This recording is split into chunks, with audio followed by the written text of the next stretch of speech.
So, welcome to the Blue Ocean Entrepreneurship Competition 2018. Okay, so welcome. Once again, I'm Utsa, and I'm super excited to be presenting this PowerPoint and presentation to you. So, we are the Blue Ocean Entrepreneurship Competition. We're the largest student-run entrepreneurship competition in the country, and these are just some photos from throughout the years of the competition. So up here, that's me right there. This was, I believe, 2 years ago when we had it at Centennial High School back in Maryland. So this was kind of a county competition. And as you can see, as the years have progressed, we've had more and more participants. This competition was actually held at Johns Hopkins University. This year, our competition is all virtual, which means that we're not holding it at any location. So that allows anyone from around the country to participate, which we thought was a really great opportunity for anyone and everyone around the country. So what is Blue Ocean Strategy? So Blue Ocean Strategy is a business strategy that was based on this book that was written by Professor Kim and Professor Malborn, and it kind of talks about how to distinguish yourselves. So how to make your company or your idea stand out between the competition, because we know that there's so much competition out there in the market, and whatever market you choose, you want to distinguish yourself so that your startup can succeed and thrive, which is what this high school competition is trying to show you, trying to show how to distinguish your ideas and give you exposure to the business world in high school. So I'm sure a lot of you have heard of Under Armour before. So Under Armour sells athletic apparel. So one thing that's really cool is that Under Armour is actually a blue ocean idea. And I don't know if you know this, but this man right here, his name is Kevin Plank. And he was a student at the University of Maryland, and he was the captain of the special teams on the University of Maryland football team. And basically, he found that every day he was so sick and tired of having to constantly change out of his sweaty clothes. So he decided that, no, I'm not going to change out my sweaty clothes. I'm just going to make a new company that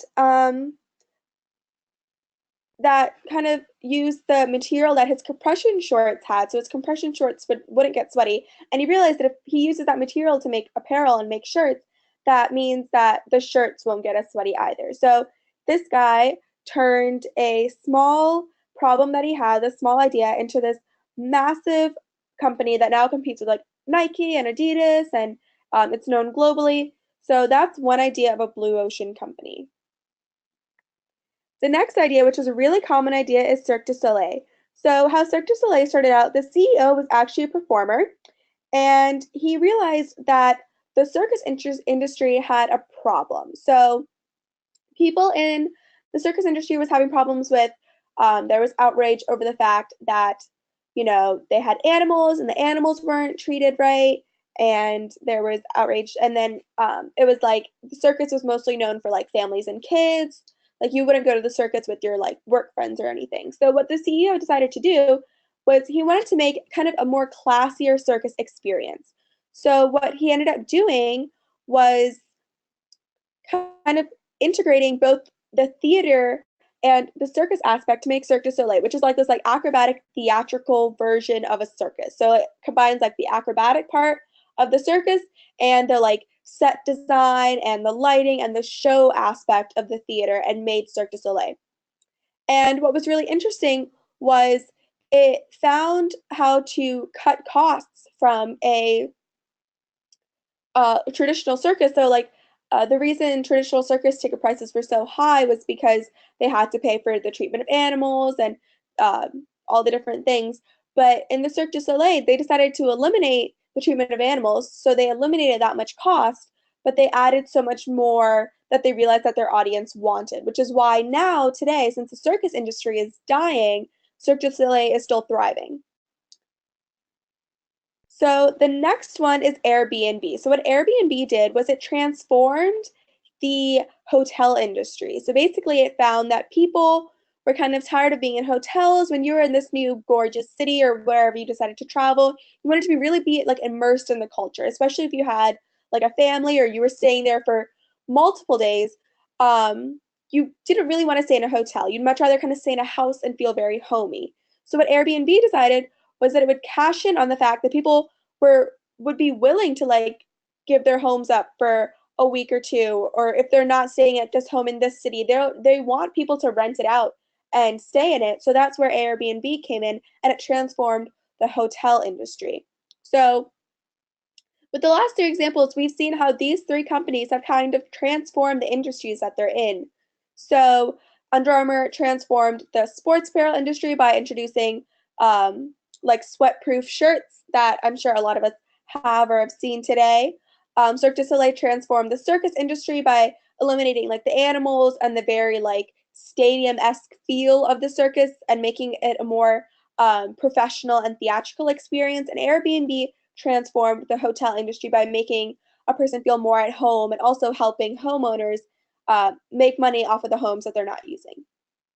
So what we wanted to show you guys is what a red ocean is and a blue ocean. So a red ocean is companies that offer similar products. So the way I like to explain what a red ocean is if you have like a McDonald's in an area, like McDonald's, Burger King, Taco Bell, like they're all like kind of like the fast food thing, in like the fast food market. And so there'll be a red ocean. So if you're trying to open up a burger joint and you make it almost exactly the same as McDonald's, what's going to make someone choose your burger place over McDonald's? So you want to beat the competition. And you want to pursue your idea at a lower cost. So with Cirque du Soleil, how they cut animals out of their shows, they saved costs on animal care and they kind of put those costs toward making a better show. So you want to see what you can cut and what you can raise to make your experience more enjoyable. And this is what a blue ocean is. So a blue ocean is when you create an uncontested market space. So both Under Armour, Cirque du Soleil, and Airbnb created their own blue oceans because when they first came out, there was nothing like it, right? When Under Armour first came out, they were the first people to be selling like sweat-proof shirts. When Airbnb came out, they were the first people to kind of bring out the idea of, hey, let's not stay in a hotel, let's stay in an Airbnb. With Cirque du Soleil, they were the first people to kind of strip away from that, like keep the circus feeling, but also add the theater experience and make it something completely different. So these ideas really stood out. And because they stood out so much, they created an uncontested market space. They had no competition. That's why they thrived. So we want to introduce Blue Ocean strategy tools and frameworks. So this is a strategy canvas, which is really important in kind of how you explain a Blue Ocean idea. So basically, you have high and low and competing factors. So the red is going to be kind of what the industry has. So if I was, for example, if this was Cirque du Soleil versus a traditional circus industry. So like the traditional circus would be the red and Cirque du Soleil would be the blue. So one of my competing factors might be animal care. So I see that Cirque du Soleil spends a lot of money on animal care, whereas I don't. And as you keep going, here you can see like Cirque du Soleil does not spend that much money on kind of the theatrical aspects of it versus, or the traditional circus industry doesn't really spend that much on the theatrical aspects of it versus Cirque du Soleil does. So you kind of see kind of the competing factors between what the consumer values and then what the industry values versus what you value. So yeah, so this is the Cirque du Soleil one. So you kind of see how they split this up. So these are all the competing factors, right? So I said animal show. So Cirque du Soleil has almost none. It's in the low category versus your traditional circus has it higher and higher. So this means that they value it more versus kind of a theme and a refined watching environment. I'm sorry, I'm a little sick. You can see Cirque du Soleil highly values that versus the traditional circus, which is like the Ringling Bros and Barnum and Bailey, they don't. So another one, excuse me for a minute. Another one is the Nintendo Wii. So you can see the Nintendo Wii kind of transformed the video gaming industry. And how it did it was it found things that the traditional video gaming console really valued, and it found things that they didn't really value. And then Nintendo Wii decided to capitalize on that. So it found that the traditional video game industry doesn't really value like family friendly games and motion and available game titles and stuff like that. They mostly value like high resolution graphics, right? So Nintendo Wii was like, hey, there's this whole market for family friendly games that the traditional video game console is not really exploring. Like you think of Call of Duty, you don't think of something that you're going to let your 5-year-old play. So the Nintendo Wii decided to capitalize on that, and it valued that versus and it realized that it had to stay competitive cost wise with the traditional video game industry, right? So it had to cut something. And so what it cut was like a high resolution graphics and the processing powers and things like that, because it knew that it wasn't really trying to capture the group of people that would like go after a Call of Duty game. They're trying to capture the family friendly group of people that want to buy Mario Kart for their kids. So they realized that high resolution graphics aren't really important for family friendly games, but they are important for things like Call of Duty. So this is what we like to call kind of the eliminate, raise, reduce, and create boxes. And it's really important because this is what you're going to use to first distinguish your company or your idea from the competition, and this is what you're going to use to really cut your costs and stay cost competitive with your competition. So with eliminate, you're going to think about what factors in the industry are you going to eliminate. So in the example of Cirque du Soleil, we're eliminating the animal show, right? Because Cirque du Soleil does not use animals versus traditional circus does. So what are we going to raise here? So what factors will we raise well above the industry standards? So if we're doing Cirque du Soleil, we realize that we're going to raise the theatrical aspects of it, and we're going to make it a more like production show versus just like a stadium show that you watch with your family. What are we going to reduce? So what factors are that we're not going to eliminate, so we're still going to keep, but that we're going to reduce. So for Cirque du Soleil, that could be kind of like the types of acrobatics that they do. In Cirque du Soleil, you never see someone jump through a ring of fire, but you do see a lot of people jump through a lot of other things. And then, so what are you going to create? So what are you going to create that's completely different? So what Cirque du Soleil did was they created kind of a more adult, mature environment where they can still enjoy kind of the circus aspect of it, but they are also getting like a show that fits their needs. Oh, so just a note. So you would use this to kind of, if you have an idea and you think, oh, my idea is really similar to like an existing company, like it could be like Uber or Chipotle or whatever your idea may be, and you think it's really similar to an existing company, think about what you can eliminate, raise, reduce, and create to make your company stand out. And that way you would have the most success. Not only in this competition, but if you were to pursue it as an actual idea, or if you are pursuing it as an idea, this is how to distinguish yourself. So this is what we like to call kind of the three-tier market. So you want to see, you want to know who your market is so that you know who you're targeting. So in the case of the Nintendo Wii, we knew our market was kind of like family-friendly games. So we knew that we were going to be targeting family people versus like uh, teenagers who are more into different games, like the traditional games. So you want to see your first tier would be the soon-to-be non-customers. So the first tier, which is this red one, is your current market. So if I was Nintendo, current market would be video game players.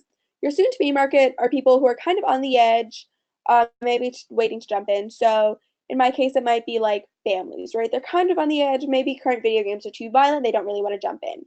Refusing non-customer, and then your second tier is refusing non-customers who consciously choose against your market. So who would be someone that would definitely not buy a Nintendo Wii, would be someone maybe who doesn't play video games or who like just does not like the idea of playing Mario Kart. They like different video games. And then the unexplored non-customers are people who are totally different from you, and you haven't even kind of explored them and you haven't really done any research on them, so you don't really know.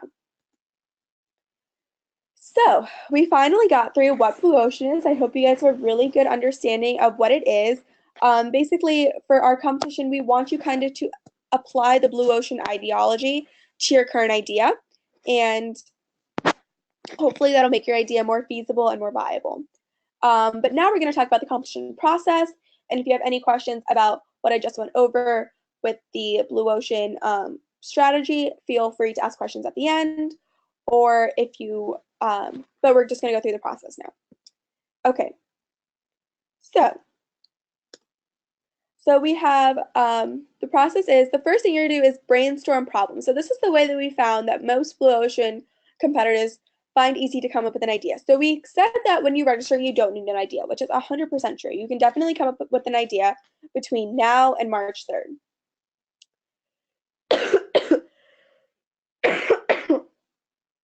Excuse me. So you're first going to brainstorm a problem. Usually we say problems in your community. What's a problem that you face? So with the Under Armour, with Kevin Plank, it's sweaty shirts. Simple problem, he found a solution. So whatever simple problem you have, try and find a solution. The second is do some research / testing. So you're going to kind of research the idea that you have and kind of see if it exists, what exists out there. If it doesn't exist, does something similar exist? Is there any research on it? And then by this, hopefully, narrow down your brainstorming to pick an idea. Excuse me for another minute, I'm sorry.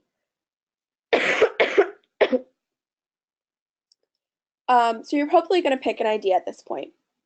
And with this idea, you're going to develop a product or service concept. So now you have your idea. So Kevin Plank did some research and he realized that compression short material, the material that compression shorts are made out of, is kind of sweat resistant. So he's now going to develop kind of the product of the t-shirt. And what you're going to do, this is what you submit to the competition, you're going to create a 90-second concept video about your product. So we're going to go over like what that means, but this 90-second video is what you're going to turn into the competition, and this is what you're going to get judged on, and this is how you're going to win your money and get your fame and your fortune. Okay, so suggestions for idea generation. Choose a sector or an industry that you know well. So going back to the Kevin Plank example, he was an athlete. He was a football player. He knew like problems that athletes faced. If you're an athlete and there's a problem that you or someone on your team constantly faces and you're like, okay, let me try and make a solution to that, try it. Like that's, you know it well. You've lived through it firsthand. If you're in school and you're really invested in school and you know there's a problem that everyone faces, try it. I mean, that's probably a good sector. And then also make sure that you're interested in it because between now and March 3rd, which is when the videos are due, you're probably going to be working on this. So you probably don't want an idea that you're going to get bored of too quickly.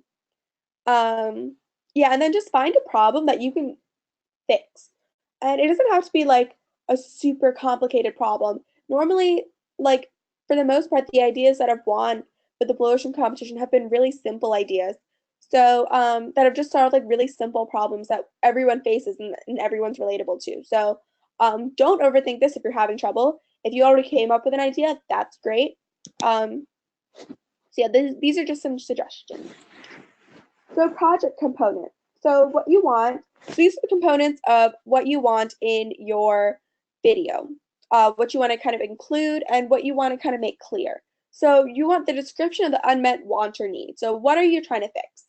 You're trying to obviously explain your product or service so that whoever's watching the video knows what they're watching. You want to talk about the benefit to the user. So why should I buy your product? Why should I invest in your service? The target market, a prototype or model. This is not required, but like if you have a prototype or model, it doesn't hurt to use it. If you don't have a prototype or model, it doesn't hurt your chances if you don't include it. So it's optional, not required. It can benefit you, but it can't hurt you. And then your launch plan, so how you plan on getting this into the market space, and a strategy canvas. So obviously this is a video, so you probably, if you're having trouble, maybe not including the strategy canvas into the video, but it's highly recommended that you make it because it'll probably help make your idea more blue ocean, and that can be conveyed through the video.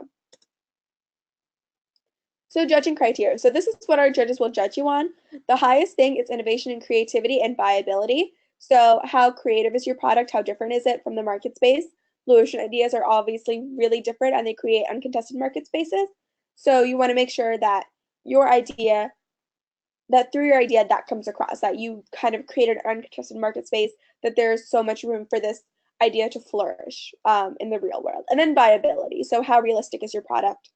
And then you also want to make sure that you show that you've done extensive research on your product, and you want to make sure that you have a good, solid video that encompasses and describes everything so that the judges know what they're looking at and what they're doing. So ideal proposals review. So this is completely optional, but if you want to get professional feedback on your idea before you submit your video, you have until February 17th right here to submit an idea proposal. So just say kind of what your idea is, what the direction you're thinking of going. If you've done extensive research on your idea already, you can talk about kind of your market spaces. Basically, if you want professional feedback from business professionals that judge our competition early, and you want them to give some feedback on your idea if you're unsure, if you just want some help, email blueoceancompetition@gmail.com, which is the same email that sends you out like the email for this meeting. And it's the same email that you can email if you have any questions about the competition at all. Email your proposal, and it can definitely help you in the long run. So your video submission. So this is what you submit to participate in the competition. You're going to email your video to the blueoceancompetition@gmail.com email, which is what, once again, I said it's the same email that sends everything out, by March 3rd. So March 3rd by 11:59, you need to have these videos in. If you want, you can share it with us through Google Drive. We get notifications if you share it with us through Google Drive, or you can share it with us through Dropbox, because most of the times the video file is too big to send over email. So if you put it into Google Drive and you share it, or you put it into Dropbox and you share it with us, totally works fine. And basically what's going to happen is all the videos will be uploaded to the Blue Ocean YouTube channel after March 3rd, and that's where they're going to get judged, and that's where your friends can like them so that you can qualify for your People's Choice. So what we have said in the past is that if you've heard any Blue Ocean representatives at your school or at a conference talk about this, the reason we upload all the videos to our own personal YouTube channel is so that you can qualify for what we like to call the People's Choice Award. So whoever gets the most likes, so the most thumbs up on their YouTube video, gets $500 for being the most popular People's Choice video. The people's voted for your video. And you can do this by like you personally sending your video out to all your friends and getting them to like them, or you can just have a phenomenal idea and everyone's like, oh my gosh, I love your idea, let me vote for it. So that's how you can win the $500. The $1,750 and $500 is how the judges will score you. So the first, second, and third place is based on judges' scores. Then you have your People's Choice Awards, and the most creative video will be judged by the judges as well. They'll see who the most creative video is, and you will win $250. So there's a lot of opportunity to win a lot of money through this competition, and we're very excited to give it away and for you guys to receive it. And a question we've had in the past is this like a scholarship where it has to go towards your school or like your college? No, this is not a scholarship. We are giving you $1,000. Do with it what you please. Invest in your company. Buy shoes. We can't control it. It's $1,000. If you're in a team of 3, probably gonna split it 3 ways. So yeah. And just to go over our key dates, February 17th. It's the last day to submit idea proposals for feedback. This is optional, but recommended if you want some help. March 3rd is the day to submit your video, share it with us, Google Drive, Dropbox, or email. And March 17th is when our competition results will be posted.